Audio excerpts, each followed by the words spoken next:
Halo semuanya, selamat datang di channel gue, dan di video kali ini gue pengen sharing sedikit tips dan trik bagaimana cara agar BCA Paylater kalian itu cepat di-approve oleh pihak bank. Nah, sebelumnya gue udah ngebahas tentang BCA Paylater di video ini. Nah, bagaimana produknya, lalu penawaran apa yang ditawarkan, bunganya berapa dan dendanya berapa, dan cara daftarnya gue udah jelasin di video itu. Jadi misalkan kalian belum nonton, coba kalian tonton dulu. Nah, di video kali ini gue pengen berbagi tips ke kalian nih yang sangat penting. Jadi misalkan kalian belum ngajuin atau nge-apply Paylater BCA, lebih baik kalian tonton video ini terlebih dahulu.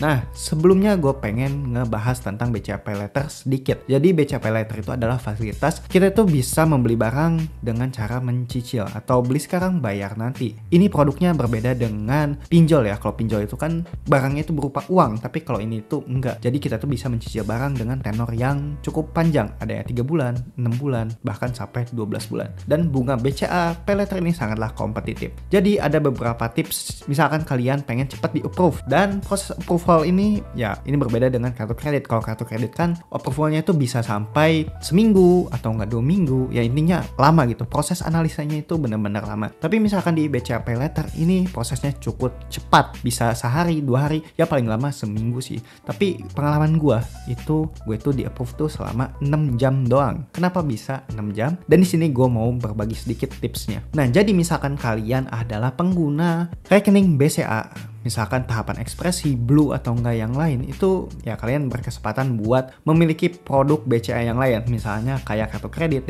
deposito, Paylater salah satunya, dan lain-lain.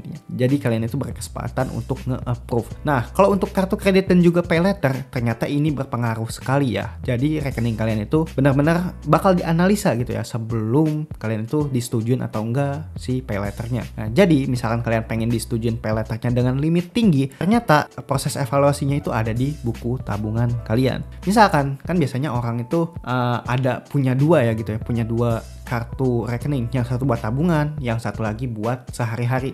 Biasanya yang sehari-hari itu buat nerima gaji atau enggak ya, intinya mah pengeluaran rutin bulanan. Dan yang kedua ada yang tabungan. Biasanya yang tabungan itu lebih besar nih nominalnya. Biasanya misalkan di tabungan itu ada 30 juta, 40 juta, 100 juta mungkin. Tapi misalkan di rekening berjalannya mungkin ya paling cuma disisain 5 juta, 10 juta. Nah, ternyata itu berpengaruh coy. Jadi misalkan kalian punya rekening BCA, apalagi punya 2 atau enggak 3 gitu, usahain kalian itu apply-nya tuh di rekening BCA yang nominal saldonya itu besar. Nah, kenapa harus begini? Karena di evaluasi BCA itu ya semakin besar saldo, ya proses analisanya pun semakin cepat gitu ya. Jadi si pihak bank pun percaya, wah si ini tuh rekeningnya saldonya besar, berarti pendapatannya itu besar. Atau si orang ini suka nabung atau gimana. Ya, intinya evaluasinya di rekening kalian. Makanya yang diajuin itu lebih baik pengajuan rekening yang benar-benar besar saldonya. Apalagi misalkan kalian pengen limitnya besar. Nah, dan semakin banyak uang keluar masuk di rekening kalian, itu menjadi salah satu penilaian dari si analisnya. Jadi misalkan kalau di Shopee Paylater kemarin gue udah bahas sedikit, kalau misalkan kalian pengen limit tinggi, kalian itu harus perbanyak transaksi. Dan yang kedua adalah perbesar transaksi. Intinya itu dua cara untuk menambah limit Paylater Shopee. Kalau misalkan kalian pengen limitnya itu tinggi, belasan sampai puluhan juta.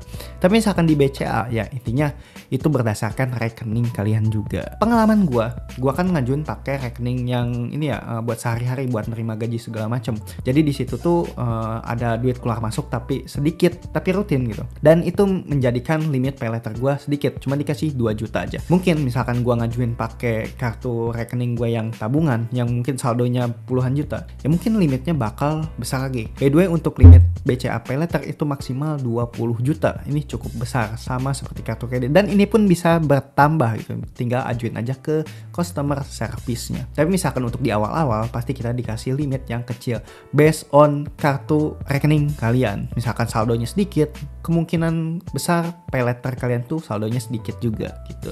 Nah, yang kedua, ya selain kalian itu adalah pengguna rekening BCA, ya lebih baik kalian itu menggunakan produk BCA yang lain sebelum mengajukan Paylater. Misalnya kalian itu pernah deposito, atau kalian itu pernah ikutan tabungan berjangka atau BCA dolar, atau juga kalian itu bisa menggunakan kartu kredit yang lain. Nah, kenapa bisa seperti ini? Nah, karena BCA itu menilai dari produk apa yang digunakan di akun kalian. Jadi misalkan kalian itu adalah pelanggan setia BCA, itu bakal semakin cepat proses approvalnya. Apalagi misalkan kalian udah punya kartu kredit sebelumnya. Mungkin saldo paylater kalian itu bakal mirroring dengan kartu kredit kalian. Jadi misalkan kartu kredit kalian itu limitnya 20 juta, ya mungkin payletternya itu nggak beda jauh limitnya. Jadi si tim analisnya itu yang ngasihnya pun nggak ragu gitu. Tapi misalkan kalian kartu kreditnya itu dikasih limitnya cuma sedikit, misalkan anggap aja 3 juta dan kalian itu nggak terlalu aktif orangnya dan jarang kredit juga, ya mungkin dikasih saldonya itu atau dikasih limit payletternya pun ya sedikit gitu ya. Jadi ini sangatlah berpengaruh. Apalagi misalkan kalian adalah pelanggan setia BCA gitu, menggunakan produknya kayak kartu kredit, dan kartu kreditnya itu limitnya udah 100 juta, mungkin limit paylater kalian tuh bakal disetujuin sampai puluhan juta juga gitu.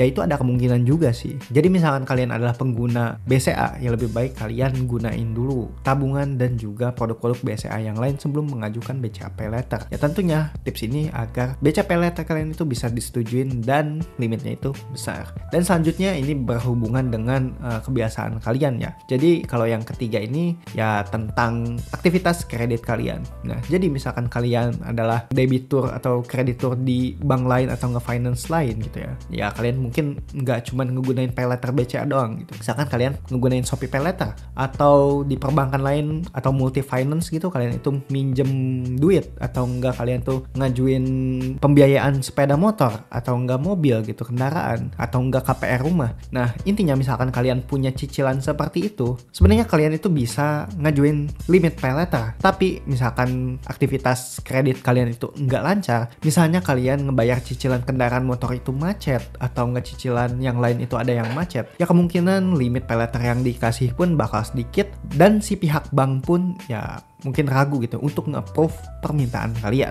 Jadi lebih baik misalkan kalian punya kredit di luar gitu, cicilan di luar, lebih baik kalian tuh beresin dulu. Dan kalau nggak diberesin ya minimal kalian tuh lancar dalam bertransaksi. Ya intinya nggak ada kredit macet, nggak ada tunggakan, nggak ada yang sampai berbunga-bunga. Dan itu bakal cepet di-approve. Apalagi nih misalkan kalian udah ngajuin pinjol gitu di aplikasi pinjol pihak ketiga gitu, misalkan di aplikasi atau nggak di mana. Ya intinya BCA Paylater ini nggak bisa digunain untuk gali lubang tutup lubang, dan pihak bank pun bakal nggak nge-approve kalian misalkan terindikasi ada kesempatan buat permainan seperti itu. Dan yang terakhir, nah kalian itu harus memiliki skor kredit yang bagus. Jadi misalkan kalian kredit di luar gitu, di multi finance atau nggak di bank itu kan kalian itu bakal terhistori gitu ya aktivitasnya, dan kalian itu bakal dinilai apakah itu call 1, call 2, call 3, call 4, dan itu adalah level buat pihak bank itu nge-approve dengan cepat atau enggak. Dan misalkan kalian itu call 5 gitu, artinya kalian itu beresiko, mungkin pihak bank pun bakal ngenunda kalian buat pengajuan payletternya. Tapi misalkan kalian kreditnya lancar, nggak ada kredit macet,